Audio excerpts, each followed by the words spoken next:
আসসালামু আলাইকুম। সুনানে আবু দাউদের ৩য় খণ্ড হাদিস নাম্বার ২৩৮২।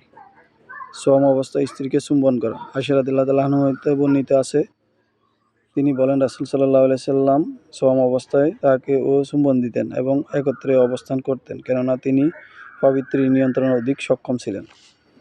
হাদিস নাম্বার ২৩৮৩। আয়েশা রাদিয়াল্লাহু তাআলা আনহা হতে বর্ণিত, তিনি বলেন, নবী সাল্লাল্লাহু আলাইহি সাল্লাম রমজান মাসে স্ত্রীদেরকে চুম্বন দিতেন।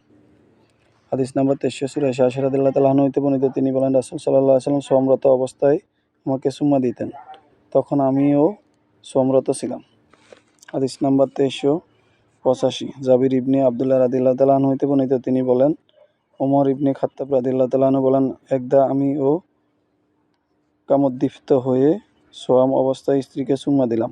এরপর আমি বললাম, হে আল্লাহ রসুল সাল্লাল্লাহু আলাইহি সাল্লাম, আমি আজ এই গুরুতর কাজ করে ফেলেছি। আমি সোয়াম অবস্থায় তাকে চুম্মা দিয়েছি স্ত্রীকে। তিনি বললেন, তুমি কি মনে করো কারো যদি তুমি সোয়াম অবস্থায় পানি দিয়ে কুলি করো? ঈসা ইবনে হাম্মাদের বর্ণনা রয়েছে, আমি ওমর বললাম, তাতে কোনো ক্ষতি হতো না। আমি বলি, তাতে অসুবিধার কিছু নেই। রাসূল সাল্লাল্লাহু আলাইহি সাল্লাম বলেন, তাতে অসুবিধার কিছু নেই। হাদিস নাম্বার ২৩৮২, সহিহ বুখারী ১৯২৭ রয়েছে, মুসলিমও রয়েছে।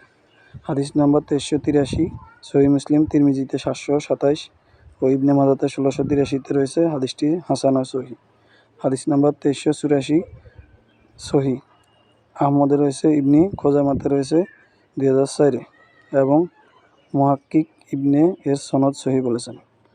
হাদিস নাম্বার ২৩৮৫, সহিহ দারমিতে ১৭২৪ রয়েছে, আহমদে ১৩৭ নম্বর রয়েছে এবং ইবনে খোজাইমাতে ১৯৯৯ রয়েছে।